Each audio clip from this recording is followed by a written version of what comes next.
ರಾಜ್ಯಾದ್ಯಂತ ಶುರುವಾಯಿತ ಬಿಜೆಪಿಯ ಘರ್ ವಾಪಸಿ ಅಭಿಯಾನ. ಲೋಕಸಭಾ ಚುನಾವಣೆ ಗೆಲ್ಲಲು ತಂತ್ರವನ್ನ ರೂಪಿಸ್ತಾ ಇದೆಯಾ ಕಮಲ ಪಡೆ. ಶೆಟ್ಟರ್ ಅವರ ಘರ್ ವಾಪಸಿ ಬೆನ್ನಲ್ಲೇ ಇಡೀ ರಾಜ್ಯಾದ್ಯಂತ ಬಿಜೆಪಿ ಘರ್ ವಾಪಸಿ ಅಭಿಯಾನವನ್ನ ಶುರು ಮಾಡ್ದಂಗೆ ಕಾಣಿಸ್ತಾ ಇದೆ. ಆ ಎಲ್ಲ ಸೂಚನೆಗಳು ಸಿಗ್ತಾ ಇದೆ. ಹಾಗಾಗಿ ಲೋಕಸಭಾ ಚುನಾವಣೆ ಟಾರ್ಗೆಟ್ ಮಾಡಿಕೊಂಡು ತಂತ್ರಗಾರಿಕೆ ಹೆಣಿತಾ ಇದೆಯಾ ಬಿಜೆಪಿ? ಅದೇ ಲೆಕ್ಕಾಚಾರ ಈಗ. ಯಾಕಂದ್ರೆ ಕಾಂಗ್ರೆಸ್ ಪ್ರಬಲವಾದಂತಹ ಪೈಪೋಟಿ ಕೊಡೋಕೆ ಸಿದ್ಧವಾಗಿದೆ. 20ಕ್ಕಿಂತ ಹೆಚ್ಚು ಸ್ಥಾನಗಳನ್ನು ಗೆಲ್ಲೇಬೇಕಾದಂಥ ಒಂದು ಅನಿವಾರ್ಯತೆ ಬಿಜೆಪಿ ನಾಯಕರಿಗಿದೆ. ನೋಡಿ, ಈಗ ಶೆಟ್ಟರ್ ಬೆನ್ನಲ್ಲೇ ಬೆಳಗಾವಿಯಲ್ಲಿ 3 ಗಾಳ ಹಾಕಿದೆ ಬಿಜೆಪಿ. ರಾಮದುರ್ಗದ ಮಾಜಿ ಶಾಸಕ ಮಹದೇವಪ್ಪ ಯಾದವಾಡ್, ಹಾಗೆ ಶಾಸಕ ಲಕ್ಷ್ಮಣ್ ಸವದಿ, ವಿಶ್ವನಾಥ್ ಪಾಟೀಲ್, 3 ಜನ ಪ್ರಭಾವಿ ನಾಯಕರೇ. ಬೆಳಗಾವಿ ಭಾಗಕ್ಕೆ ನಾವು ಹೋಲಿಸಿದ್ರೆ ಇವರು ಸವದಿ ಅವರು ಕೂಡ ಅಷ್ಟೇ ಕಾಂಗ್ರೆಸ್ಗೆ ಹೋಗಿ ಗೆದ್ದು ಶಾಸಕರಾಗಿದ್ದಾರೆ. ಹಾಗೆ ವಿಶ್ವನಾಥ್ ಪಾಟೀಲ್ ಅವರಿಗೆ ಟಿಕೆಟ್ ಸಿಗಲಿಲ್ಲ, ಬಂಡಾಯ ಎದ್ದಿದ್ರು, ಕಣಕ್ಕಿಳಿದಿದ್ರು. ಯಾದವಾಡ ರಾಮದುರ್ಗ ಮಾಜಿ MLA ಅವ್ರಿಗೂ ಕೂಡ ಟಿಕೆಟ್ ಸಿಗಲಿಲ್ಲ, ಅವರು ಬಂಡಾಯ ಎದ್ದರು. ಸಾಕಷ್ಟು ಜನ ಹೋಗಿ ಅವರನ್ನು ಮನವೊಲಿಸುವಂಥ ಪ್ರಯತ್ನವನ್ನು ಮಾಡಿದರು, ಆದರೂ ಕೂಡ ಅವರು ಸಹಕಾರವನ್ನು ಕೊಡಲಿಲ್ಲ. ಶತಾಯಗತಾಯವಾಗಿ ಬೆಳಗಾವಿ ಚಿಕ್ಕೋಡಿಯನ್ನು ಉಳಿಸಿಕೊಳ್ಳೋಕೆ ಬಿಜೆಪಿ ಪ್ಲ್ಯಾನ್ ಮಾಡ್ತಿದೆ. ಈಗ ಹಾಲಿ ಜೊಲ್ಲೆ ಇದ್ದಾರೆ ಚಿಕ್ಕೋಡಿಯಲ್ಲಿ, ಅಣ್ಣಾ ಸಾಹೇಬ್ ಜೊಲ್ಲೆ, ಮಂಗಳ ಅಂಗಡಿ.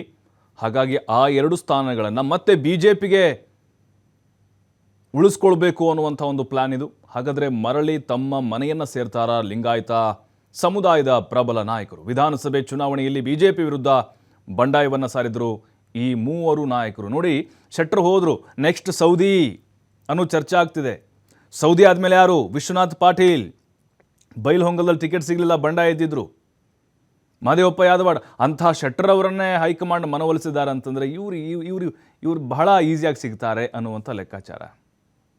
ಹಾಗಾಗಿ ಈಗ ಇವರು ಕಾಂಗ್ರೆಸ್ನಲ್ಲಿದ್ದರೆ ಇವರಿಗೆ ಲಾಭ ಇದೆಯಾ ಇಲ್ವಾ ಅಂದರೆ ಅವರು ಕೂಡ ಸ್ವತಃ ನೋಡ್ಕೊಳ್ಬೇಕಾಗತ್ತೆ. ಈಗ ಶೆಟ್ಟರ್ ಅವ್ರಿಗೆ ಅವ್ರ ಹಿರಿಯರು, ಮಾಜಿ ಮುಖ್ಯಮಂತ್ರಿಗಳು ಅನ್ನುವಂಥ ಒಂದೇ ಕಾರಣ, ಅವರು ಪ್ರಬಲ ಸಮುದಾಯದವರು, ಅವ್ರ ಹಿಂದೆ ಒಂದು ಸಮುದಾಯ ಇದೆ, ಅಂದರೆ ಒಂದು ಸ್ವಲ್ಪ ಹಿಡಿತಾ ಇದೆ ಅನ್ನುವಂಥ ಕಾರಣಕ್ಕೆ ಅವ್ರಿಗೆ ಸೋತರು ಕೂಡ MLCಯನ್ನಾಗಿ ಮಾಡಿದರು. ಆದರೆ ಇವ್ರಿಗೆ ಯಾವುದೇ ಸ್ಥಾನಮಾನಗಳಿಲ್ಲ. ಸೌದಿ ಕೂಡ ಏನು ಸಚಿವರಾಗಿಲ್ಲ. ಹಾಗಾಗಿ ಸೈದ್ಧಾಂತಿಕವಾಗಲೂ ಕೂಡ ಕೆಲವೊಂದಿಷ್ಟು ವಿಚಾರಗಳು ಪರಿಣಾಮವನ್ನು ಬೀರುತ್ತವೆ. ಸೌದಿಯವ್ರನ್ನ ಕೇಳಿದರೆ ಇಲ್ಲ, ನಾನು ಹೋಗೋದೇ ಇಲ್ಲ, ಕಾಂಗ್ರೆಸ್ನಲ್ಲೇ ಇರ್ತೀನಿ ಅಂತ ಮಾತು ಹೇಳ್ತಾ ಇದ್ದಾರೆ. ಬಟ್ ಹೇಳೋಕ್ಕಾಗೋದಿಲ್ಲ, ಯಾಕಂದರೆ ಶೆಟ್ಟರು ಹಾಗೆ ಹೇಳ್ಕೊಂಡು ಬಂದಿದ್ದರು ಒಂದೆರಡು ದಿನದ ಹಿಂದೆ. ಅಲ್ಲಿ ನೋಡಿದರೆ ಡೆಲ್ಲಿಯಲ್ಲಿ ಪ್ರತ್ಯಕ್ಷವಾಗಿ ಆಲ್ರೆಡಿ ಬಾವುಟ ಹಿಡಿದಿದ್ರು ಬಿಜೆಪಿಯದ್ದು. ನೋಡಿ, ಬಟ್ ಈಗ ಬಿಜೆಪಿ ನಾಯಕರಿಗೆ ಏನು ಬೇಕಾಗಿದೆ? ಗೆಲುವು ಒಂದೇ ಮಾನದಂಡ. ಅವರು ವಿರೋಧಿಗಳು ಅಥವಾ ಈ ಹಿಂದೆ ಪಕ್ಷಕ್ಕೆ ಬೈದಿದ್ರು ಅಥವಾ ಅವ್ರಿಗೆ ಅವಮಾನ ಮಾಡಿದ್ರು ಇವರು, ಅದೆಲ್ಲ ಬೇಕಾಗಿಲ್ಲ. ಗೆಲುವು ಒಂದೇ ಮಾನದಂಡ ಇಲ್ಲಿ. ಮತ್ತಷ್ಟು ಮಾಹಿತಿ ಕೊಡ್ತಾರೆ ನಮ್ಮ ಪ್ರತಿನಿಧಿ ಶ್ರೀಧರ್ ನೇರ ಸಂಪರ್ಕದಲ್ಲಿ. ಶ್ರೀಧರ್, ಗಮನಿಸ್ತಾ ಇದ್ದೀವಿ, ಶೆಟ್ಟರ್ ವಾಪಸ್ ಬಿಜೆಪಿಗೆ ಸೇರ್ಪಡೆಗೊಂಡ ಬೆನ್ನಲ್ಲೇ ಘರ್ ವಾಪಸಿ ಅಭಿಯಾನ ಶುರುವಾಗಿದೆ ಅನ್ನೋದು ಬಹಳ ಕ್ಲಿಯರ್ ಗೊತ್ತಾಗ್ತಾ ಇದೆ. ಅಂದರೆ ಈಗ ನೆಕ್ಸ್ಟ್ ಸೌದಿ, ಆಮೇಲೆ ಇನ್ನುಳಿದಂಥ ನಾಯಕರು ಯಾವ ರೀತಿ ಮನವೊಲಿಕೆ ಪ್ರಯತ್ನಗಳಾಗಬಹುದು? ಇವರು ಬರುವಂಥ ಸಾಧ್ಯತೆಗಳಿದಾವ? ಆಶ್ಚರ್ಯ ಉಂಟು ಮಾಡಬಹುದಾ ಶೆಟ್ಟರ್ ಅವ್ರ ಥರ ಏನಾದರೂ?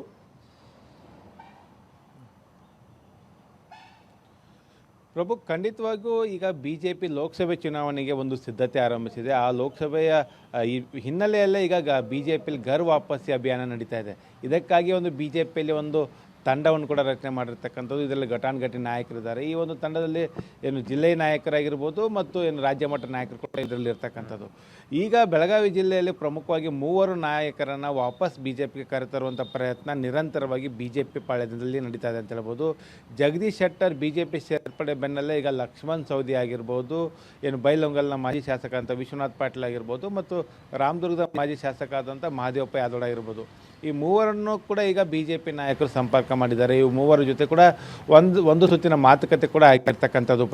ಪ್ರಭು ಇಲ್ಲಿ ಒಂದು ವಿಶೇಷವಾಗಿ ನೋಡಬೇಕಾಗಿದೆ ಅಂದರೆ, ಈ 3 ನಾಯಕರು ಸೌದಿ, ಯಾದವಾಡ್ ಮತ್ತು ಪಾಟೀಲ್ 3 ಕೂಡ ಕಳೆದ ವಿಧಾನಸಭಾ ಚುನಾವಣೆಯಲ್ಲಿ BJP ಟಿಕೆಟ್ ಕೈ ತಪ್ಪಿದ್ರಿಂದ ಇವರು BJP ವಿರುದ್ಧ ಏನು ತಿರುಗಿ ಬಿದ್ದಿದ್ರು ಅಂತ ಹೇಳ್ಬೋದು. ಲಕ್ಷ್ಮಣ್ ಸವದಿ BJPಯನ್ನು ತೊರೆದು ಕಾಂಗ್ರೆಸ್ಸಲ್ಲಿ ಸ್ಪರ್ಧೆ ಮಾಡಿದರು.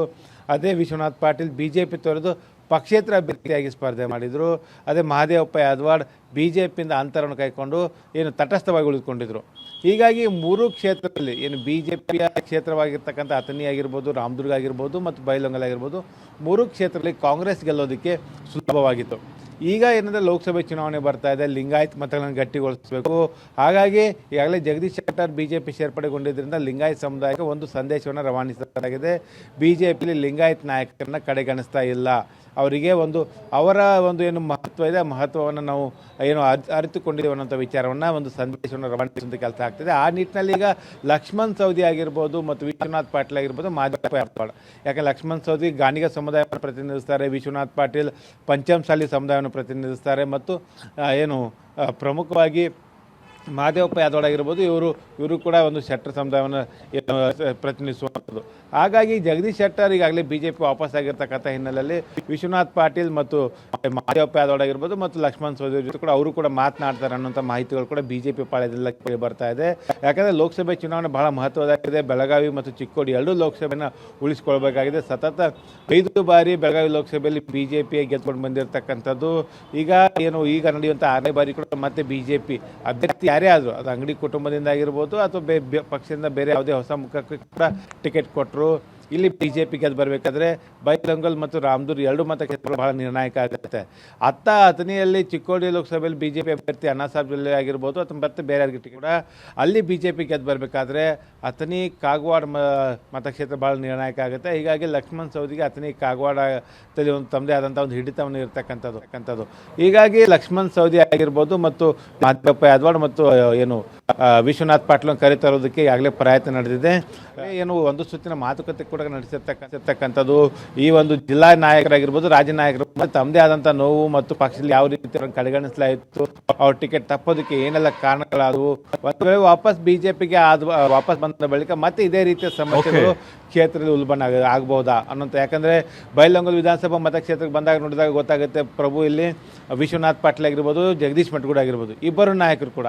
ಅದೇ ರಾಮದುರ್ಗ ಬಂದಾಗ ಇದೇ ಮಹದೇವಪ್ಪ ಯಾದವಾಡ್ ಆಗಿರ್ಬೋದು, ಈಗ ಚಿಕ್ಕರೇವಣ್ಣ ನಮ್ಮ ಬೆಂಗಳೂರಿನಿಂದ ನೇರವಾಗಿ ಬಂದವರಿಗೆ ಟಿಕೆಟ್ ಕೊಟ್ಟು ಸ್ಪರ್ಧೆ ಮಾಡಿರ್ತಕ್ಕಂಥದ್ದು. ಅಥಣಿ ವಿಧಾನಸಭಾ ಮತಕ್ಷೇತ್ರ ಬಂದಾಗ ಲಕ್ಷ್ಮಣ್ ಸವದಿ ಮತ್ತು ಮಹೇಶ್ ಕುಮಟಾಳಿ ಅಂಡ್ ಟೀಮ್ ಇದೆಲ್ಲ ಒಂದು ಗೊಂದಲಗಳಿರ್ತಕ್ಕಂಥ ಹಿನ್ನೆಲೆ ಇದಕ್ಕೆ ಯಾವ ರೀತಿ ಪರಿಹಾರ ಇದೆ, ಮುಂದೆ ಪಕ್ಷ ಯಾವ ರೀತಿ ಅವರನ್ನು ನಡೆದುಕೊಳ್ಳುತ್ತೆ, ಪಕ್ಷದಲ್ಲಿ ಅವರಿಗೆ ಯಾವೆಲ್ಲ ಭರವಸೆ ಕೊಡುತ್ತೆ. ಯಾಕೆ ಜಗದೀಶ್ ಶೆಟ್ಟರ್ ವಾಪಸ್ ಆಗಿರ್ತಕ್ಕಂಥ ಹಿನ್ನೆಲೆಯಲ್ಲಿ ಅವರಿಗೆ ಲೋಕಸಭೆ ಟಿಕೆಟ್ ಫಿಕ್ಸ್ ಆಗಿದೆ.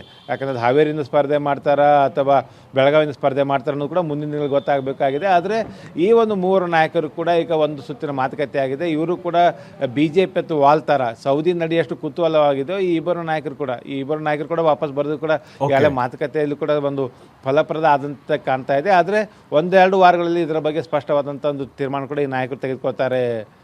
ಪ್ರಭು, ಥ್ಯಾಂಕ್ ಯು ಶ್ರೀಧರ್ ಮಾಹಿತಿಗಾಗಿ.